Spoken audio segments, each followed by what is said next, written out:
No one was there to witness the birth of our solar system. For millennia, astronomers have followed points of light that seem to move regularly against the starry sky. Those movements inspired the word planet, from the Greek for wanderer. The ancient Greeks named and honored the sun, moon, and 5 planets that they believed revolved around Earth: Mercury, Venus, Mars, Jupiter, and Saturn. The invention of the telescope added the asteroid belt, Uranus, Neptune, Pluto, and many of these worlds' moons. The solar system is made up of the sun and everything that orbits around it, including planets, moons, asteroids, comets, and meteoroids. It extends from the sun, called Sol by the ancient Romans, and goes past the 4 inner planets through the asteroid belt to the 4 gas giants and onto the disc-shaped Kuiper Belt, and far beyond to the teardrop-shaped heliopause. Beyond the heliopause lies the giant spherical Oort cloud, which is thought to surround the solar system. Friends, if we were to look at a giant picture of space, zoom in on the Milky Way galaxy, and then zoom in again on one of its outer spiral arms, you would find the solar system. Scientists estimate that the edge of the solar system is about 15 billion kilometers from the sun. The question is, how did our solar system form? Astronomers thought they knew, but now new research is turning many of the old ideas on their heads. It all began about 5 billion years ago, with an interstellar cloud of gas and dust about 1 light year in diameter. This solar nebula was composed of primordial hydrogen mixed with residue from a supernova explosion. Gravity clasped the material in on itself as it began to spin, forming the sun in the center of the nebula, while the periphery became flattened under centrifugal force and took the shape of an extended disk. The so-called nebular hypothesis has a long history, as early as 1734. Swedish philosopher Emanuel Swedenborg suggested that the planets were born from clouds of material ejected by the sun, while in 1755 the German thinker Immanuel Kant suggested that both the sun and planets form alongside each other from a more extensive cloud collapsing under its own gravity.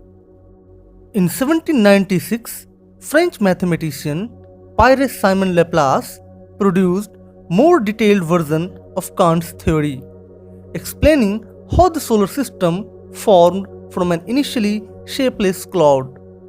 Collisions within the cloud caused it to flatten out into a spinning disk, while the concentration of mass towards the center caused it to spin faster, just as a pirouetting ice skater spins faster when they pull their arms inward towards their bodies.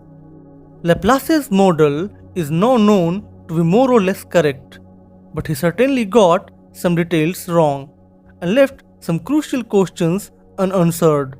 Just how and why did the planets arise from the nebula? And why didn't the sun, concentrating more than 99% of the solar system's mass at the very center of the system, spin much faster than it does? Solutions to these problems would not come until the late 20th century, and some of them are still causing doubts even today. The first person to put Laplace's hypothesis on a sound theoretical footing was Soviet astronomer Viktor Safronov, whose work was first translated from Russian in 1972. Safronov's modified solar nebular disk model allowed the solar system to form from much less material, helping to resolve the problem of the sun's slow spin. Also, Safronov provided a basic mechanism for building planets out of primordial dust grains known as collisional accretion. This simple mechanism involves small particles colliding and sticking to each other one at a time, eventually growing into objects that were large enough to exert gravitational pull and drag in more material from their surroundings. This produced objects called planetesimals, the largest of which might have been about the size of the dwarf planet Pluto. A final series of collisions between these small worlds created the rocky planets close to the Sun and the cores of the giant planets further from the Sun. The difference between the two main types of planet is then explained by the existence of a snow line in the early solar system around the location of the present-day asteroid belt. Sunward of this, it was too warm for frozen water or other chemical ices to persist for long enough. Only rocky materials with high melting points survived. Beyond the snow line, however, huge amounts of ice and gas persisted for long enough to be swept up by the giant planets. Many planetesimals that did not merge into planets or satellites, however, they became Kuiper Belt objects, comets, asteroids, and other bits of debris. Our cosmic neighborhood includes the big ball of warmth known as the Sun and the 8 major planets. The closest to the Sun is Mercury, followed by Venus, Earth, and Mars. These are known as terrestrial planets because they are solid and rocky. Beyond the orbit of Mars, you will find the main asteroid belt, a region of space rocks left over from the formation of the planets.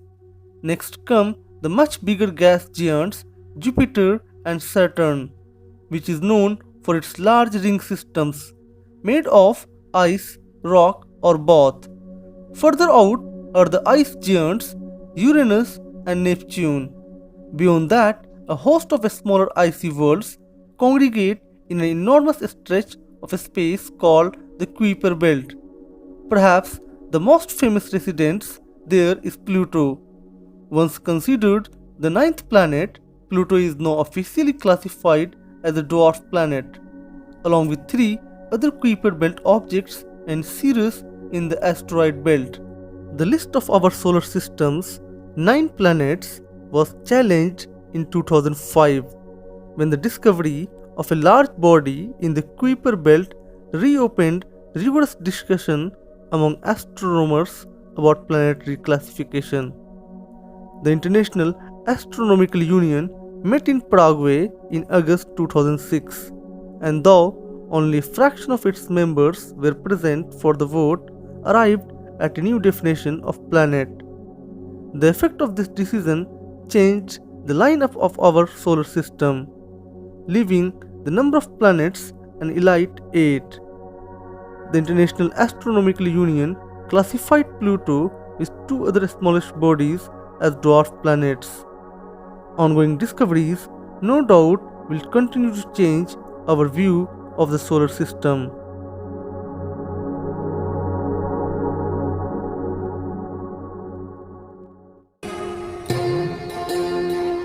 There are currently 5 officially recognized dwarf planets in the solar system: Ceres, Pluto, Eris, Haumea, and Makemake. Friends, I hope you like this video.